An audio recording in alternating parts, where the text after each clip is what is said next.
Yeah, just gonna go straight to the World Championship run, and we'll see how long I go through that before I do the extra pair of matches I was planning on.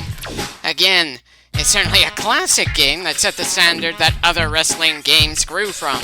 I'm sure in my free time I might occasionally revisit it for the hell of it, but in terms of this LP, I am running low on steam, and if you're not having fun anymore, then it's generally a good idea to move on to something else.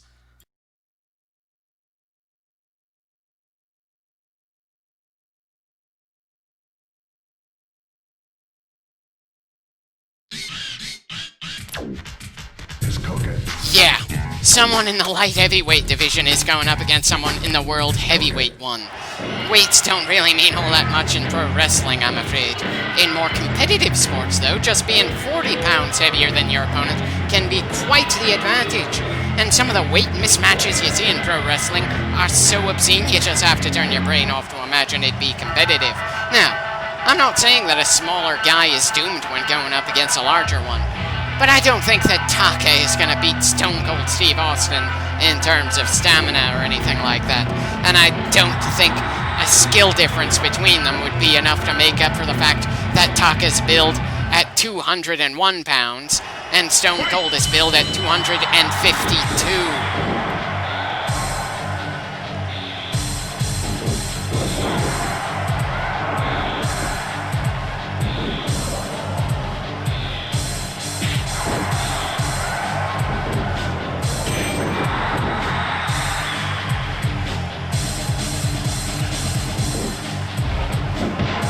At the very least, this match is certainly easier to go through than the last match we had. In fact, it's easier to an almost insulting degree, since people say this is one of the hardest belts to beat both ways in the game. Really hard to keep yourself sharp for the tough matches when the game picks and chooses which matches are going to give you more advanced AI to so frickin' haphazardly. Hell, the final match of the women's title was harder than this, and that was explicitly one of the easiest belts in the game.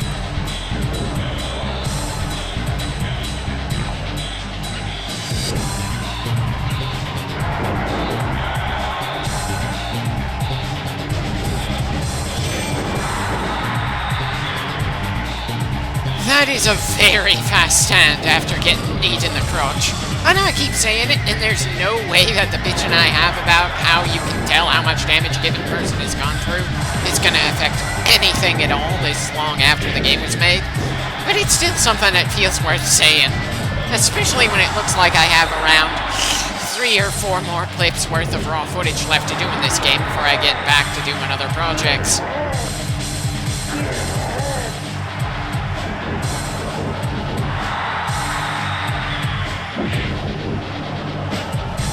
Okay, why the hell did that trigger the back body drop? I should not be asking that kind of question 17 clips into the game.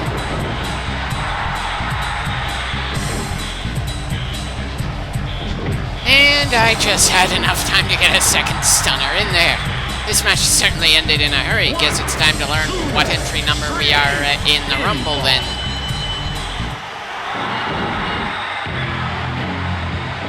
Well, that's certainly a nice victory animation that just begs for the ring to be larger. Hell, why didn't they just make the ring larger for the sake of the gameplay? That could have possibly helped with some of the collision issues we've seen over the course of the playthrough.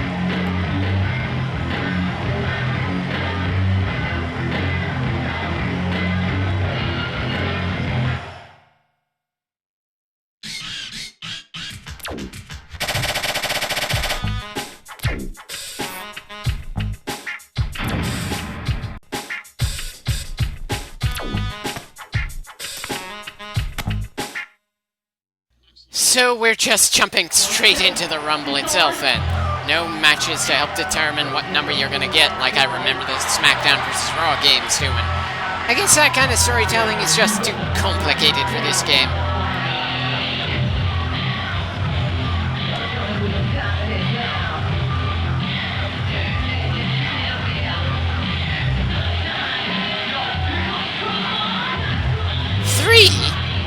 I thought there were 2 outcomes. Either you win or you're one of the many losers. Wait, he only mentioned one of the outcomes there after saying there are 3. Seriously, tell me the other two paths. If you're gonna have someone outright say there are 3 paths, then don't neglect to elaborate on 2 of them. It's cooking. Does this mean we're the number 1 entrant, or are we just skipping over whatever happened in the Rumble before we arrived?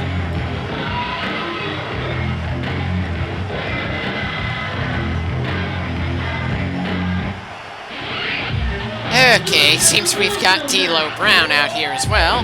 Not that that really tells us anything other than who's in the ring with us as we gain control of our character. And since the programming for the Royal Rumble is essentially just a few adjustments to how a regular Battle Royale works, the game is gonna just constantly make sure there's 4 people in the ring until the numbers drain. They don't have enough space in the cartridge apparently to pull off just 2 guys starting off, and then slowly but surely more and more entering the ring. It absolutely has to start as a 4-way brawl.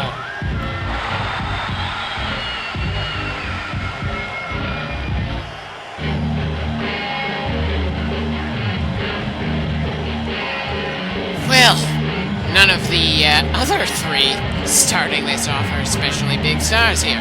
I suppose all the major fighters are all the way at the end of the Rumble, however far that's gonna be. 33? That's certainly a strange number at the top, especially since most Rumbles involve 30 people. The absolute first Rumble ever, which Hacksaw Jim Duggan won, had just 20, and there was 1 year that had 40 people. Sadly enough, the one with 40 people was the only live wrestling event I ever physically went to, after the point when I stopped giving a damn about watching wrestling here in the States. One of my brothers gave 2 tickets, one for me and one for my other brother. It never really registered for him that I'd lost interest in wrestling around 2008 or 9, and my other brother had lost interest in wrestling sometime around December of 2010, just weeks before the tickets arrived as a gift. I never asked what his final straw was at the time. I just didn't like the idea of him just tossing the ticket in the trash, so out of politeness rather than interest at the time, I went to it with a man who knew only a bare little about wrestling. There weren't too many moments during the whole event that I remember off the top of my head live, except for Diesel being a pretty interesting surprise entrant, and someone fresh I knew nothing about winning the questionably booked main event. I'm sure Alberto Del Rio was damn good at the time. He certainly seemed to be playing the heel pretty well.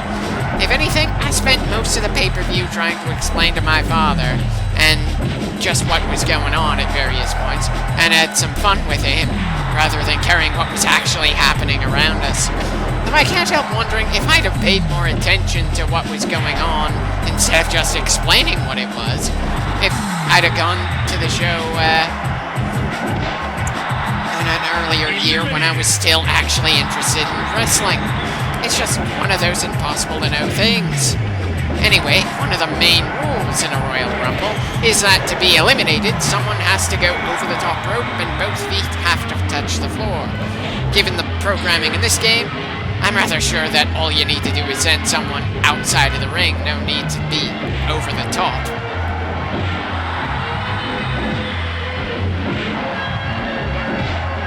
Yeah, Stone Cold's heavy punch is good enough to get that done. Doesn't seem to be a lot of grappling needed here. Bit awkward for a wrestling match, but still. Royal Rumbles tend to be fun, especially if you go in with the right mindset. Shame I didn't have that mindset the only time I went to a live event.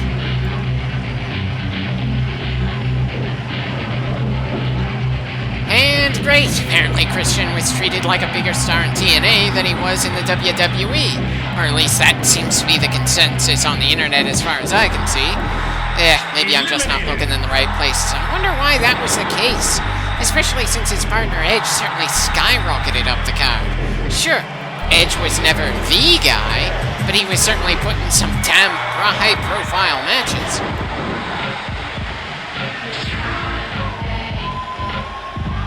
Still don't have any clue what they were thinking to turn Rikishi, the big guy that shoves his butt into people's faces, into the kind of heel that would try to use a car to run over Austin. It was such a low-quality feud that ended in a hurry, and the only nods to it afterwards were things that made fun of just how stupid it was. Sure, wrestling is a bit like a soap opera at times, but that was just too out of left field for most people, even during the very edgy time of the Attitude Era. Eliminated.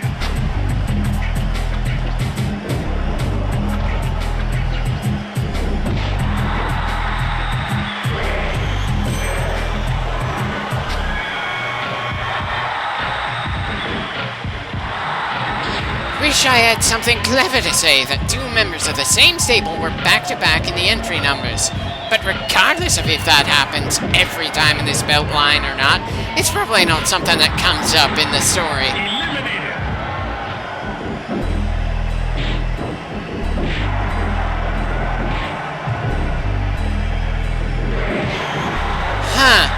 Eliminating someone just before the 10 seconds of the next entrance went off. It's just incredibly easy to eliminate people in this game. And that kind of gives me the impression that this is going to be more of a luck-based match than skill for me. Though maybe I'm just not giving myself enough credit after all. We certainly seem to be kicking copious amounts of ass so far in the match.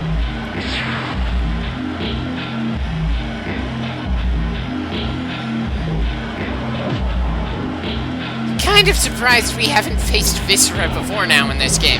He's just as prominent a super heavyweight as Mark Henry, at the very least, and went through a number of different names before he died. He was King Mabel before he was Viscera, and he became Big Daddy V at the end of his life. Like quite a few wrestlers over the years, he was damn good at what he did, but he never really got into the absolute top of the card.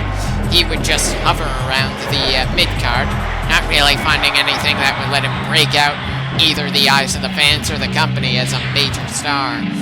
Really a shame that we eliminated him so soon after he came in, and it reminded me of one of the things I bitched about back in the 2011 Rumble, that the big guys sent out there seemed all too easy to eliminate.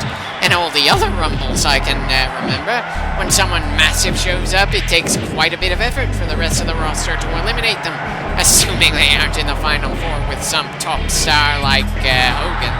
Hell, considering how much I bitch about Hogan, if I went through the Legends of Wrestling games at some point, I very much expect that I'd go out of my way to choose anyone but Hogan.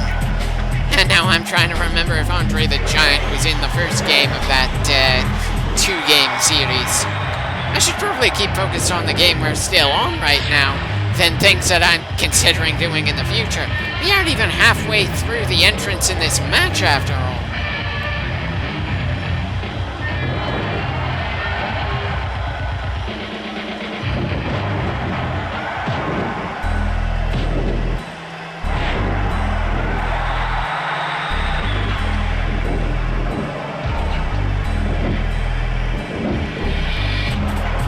Well, Tess certainly did an expert job avoiding the stunner there. Does he have a higher AI than the others we faced in this match so far, or is this just my luck running out?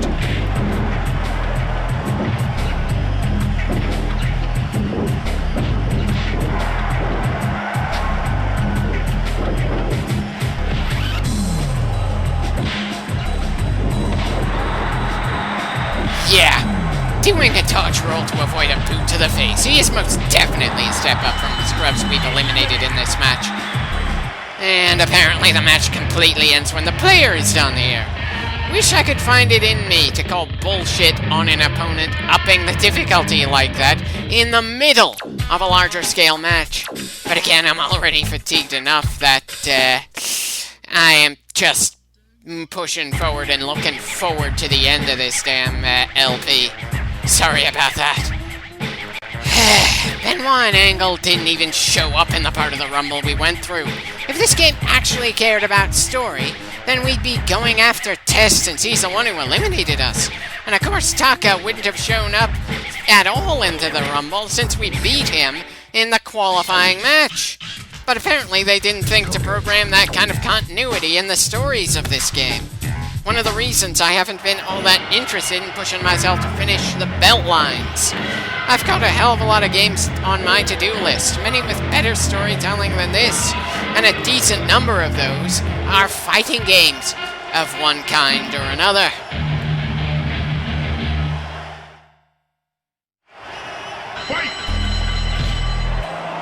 Hope nobody's surprised I'm going after Benoit before Angle. Not that Angle seems to appreciate that himself, but then Benoit technically hasn't committed his crime as of the release of this game. Okay, now I can't help wondering if there are any time travel stories where someone goes back to prevent someone from doing something horrific. I know there are a few, but the only things that I can think of are Deadpool 2 with Cable trying to prevent his family from getting burned, and numerous killing Hitler stories. I know that has absolutely nothing to do with wrestling. It's just the thought that crossed my mind right now. And, as I said before, this game hasn't really been scratching my nostalgia itch the pleasant way that I was expecting. Too much, kind of weight, for lack of a better way to put it, surrounding it for me. And the game story isn't strong enough to pull me away from that, I'm sorry to say.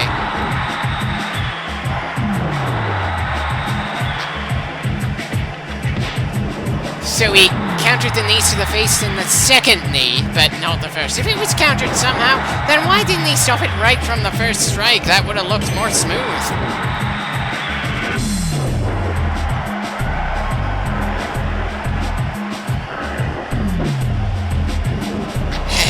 Apparently I'm the only one who's gonna bother trying to break up submission holds in this match.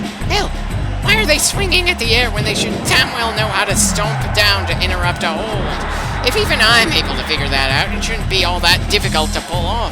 But then they seem oddly uninclined to try to do more against the guy who's been hitting them both. I get why triple threat matches are supposed to be challenging and interesting, but considering the AI in this game, it's one of the easier match types to go through, even if it's not necessarily one of the fastest. Sure, we take some hits, but it's very easy to back off, let them fight each other for a bit, and hit whoever is convenient for a second before backing off and letting them fight each other again if you want to. If there are exploits to be had in one-on-one matches, I certainly don't feel skilled enough to pull them off as easily as triple threats.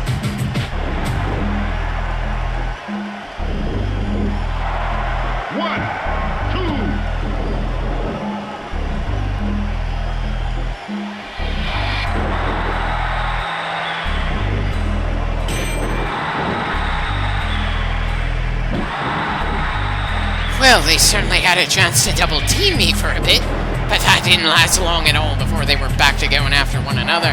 Definitely feels like I tend to shift towards a heelish kind of mindset in order to win in some of these matches. But then if it works and there's not much motivation, not to fight like a bit of a dirty bastard. Again, the whole heel-face divide is a bit easier when you start doing video games rather than just watching it. And the storytelling in this game doesn't do much on its own to make you feel someone is a bastard one way or another. They expected you to have an opinion on the wrestlers as you bought the game.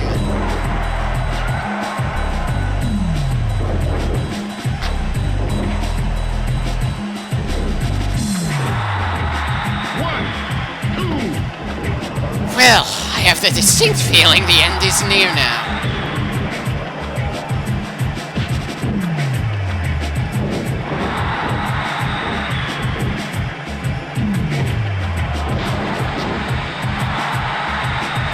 Right.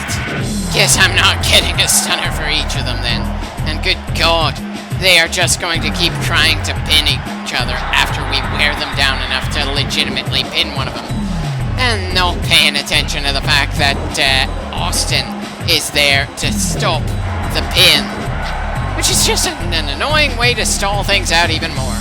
Now, I might not have been so annoyed by that in this match, but this match literally came out of nowhere and has no build, just like so many other matches we've gone through. And that's just...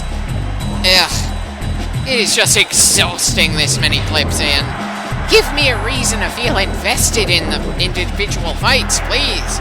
Something other than me having a respect for Angle or Austin, or a bit of real-life heat directed at the now dead Benoit. heat that did not exist when this game was released. Anger that most definitely is unfair to him at this particular stage of his life. Hell, until he did the murder-suicide, I just plain did not give much of a damn about him. He was just a fast-moving, grounded wrestler who didn't manage to grab me with his mic skills and lack of special gimmick. Then he became a monster that I couldn't get behind. And when the WWE tried to remove all records of him, I just had to watch most of those matches to see who his opponents were, since the guy had been very active for over a decade. Yes, I ended up paying more attention to his matches when I legitimately hated what he did than when he was actually trying to entertain people.